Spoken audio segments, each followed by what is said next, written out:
अत्यंत महत्वाचा विषय आहे सर, कारण प्रत्येक जण अर्थाचा अनर्थ करतोय का हे तपासून पाहणं गरजेचं आहे। या पूर्ण परिस्थितीमध्ये तुमच्यावर मात्र एक आरोप होतो सातत्याने की तुम्ही भाजप धार्जिणे आहात आणि त्यामुळे तुम्हाला त्या समितीचं अध्यक्ष केलं गेलेलं आहे आणि मग तुमच्या अगदी खासदारकीच्या काळातही भाजपनं तुम्हाला बऱ्यापैकी पाठिंबा दिला होता, अशा स्वरूपाचं जे चित्र आहे त्यातून मग ही समिती किती निष्पक्ष असेल हा प्रश्न उभा राहतो। काय उत्तर असेल? मला असं वाटतं की हा आरोप अनाठायी आहे।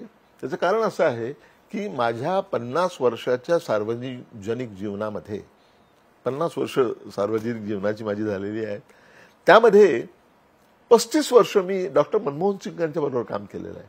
म्हणजे ते रिझर्व्ह बँकेचे गव्हर्नर असतानापासून तर त्यांच्या मृत्यूपर्यंत ही वॉज माय मेंटॉर आणि हे थ्रूआउट त्यांच्याबरोबर 35 वर्ष केलं। त्यानंतर श्रीमती सोनिया गांधी यांनी मला राष्ट्रीय सल्लागार परिषद नॅशनल ॲडवायझरी काउन्सिल याचं सदस्य केलं होतं, ज्याला किचन कॅबिनेट म्हणत होते। आणि एकाच वेळी